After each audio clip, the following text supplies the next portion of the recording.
লন্ডনে দীর্ঘ ৪ মাস চিকিৎসা শেষে দেশে ফিরলেন বিএনপি চেয়ারপারসন বেগম খালেদা জিয়া। মঙ্গলবার সকাল 10টা 40 মিনিটে তাকে বহনকারী এয়ার অ্যাম্বুলেন্সে ঢাকায় নামে।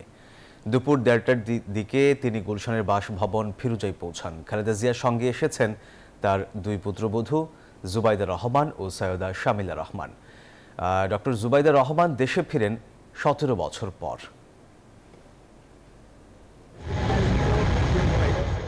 কাতারের রাজপরিবারের বিশেষ বিমান এয়ার অ্যাম্বুলেন্সে করে মাতৃভূমিতে নামলেন বিএনপি চেয়ারপারসন বেগম খালেদা জিয়া।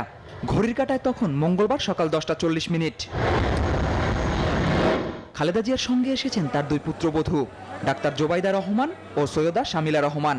জুবাইদা রহমান দেশে ফিরলেন 17 বছর পর।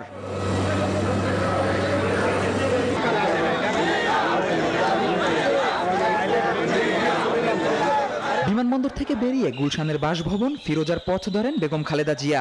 তাকে বরণ করে নিতে ঢল নামে নেতাকর্মীদের। সাধারণ মানুষের উচ্ছ্বাসও দেখা গেছে চোখে পড়ার মতো।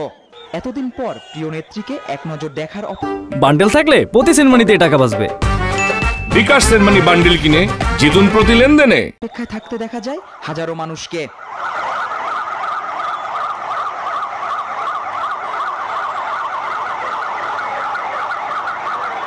আপসীন নেত্রীর গাড়িবহর একটু একটু করে এগিয়ে যেতে থাকে গুলশানের পথে। ফিরোজাতে থেকে চিকিৎসকদের নজরে থাকবেন খালেদা জিয়া। জরুরি পরিস্থিতিতে চিকিৎসা নেবেন বসুন্ধরা আবাসিক এলাকায় অবস্থিত এভারকেয়ার হাসপাতালে। গঠন করা হবে বিশেষায়িত মেডিকেল বোর্ড।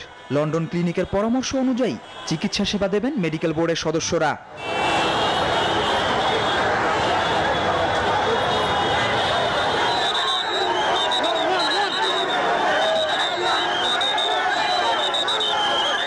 গত 8 জানুয়ারি উন্নত চিকিৎসার জন্য যুক্তরাজ্যের লন্ডনে পৌঁছান বাংলাদেশের সাবেক প্রধানমন্ত্রী খালেদা জিয়া।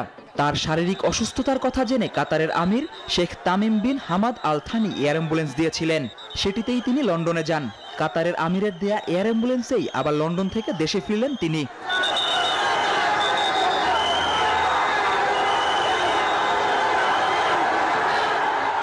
খালেদা জিয়াকে বহনকারী এয়ার অ্যাম্বুলেন্স বাংলাদেশ সময় সোমবার রাতে লন্ডনের হিথ্রো বিমানবন্দর ত্যাগ করে। পথে কাতারের রাজধানী দোহায় যাত্রা বিরতি হয়। লন্ডনের হিথ্রো বিমানবন্দরে বিএনপি চেয়ারপারসন খালেদা জিয়াকে বিদায় জানান বড় ছেলে ও বিএনপির ভারপ্রাপ্ত চেয়ারম্যান তারেক রহমান। তিনি বাসা থেকে মাকে বিমানবন্দরে নিয়ে যান। জুবাইর রাজিন, নিউজ 24, ঢাকা।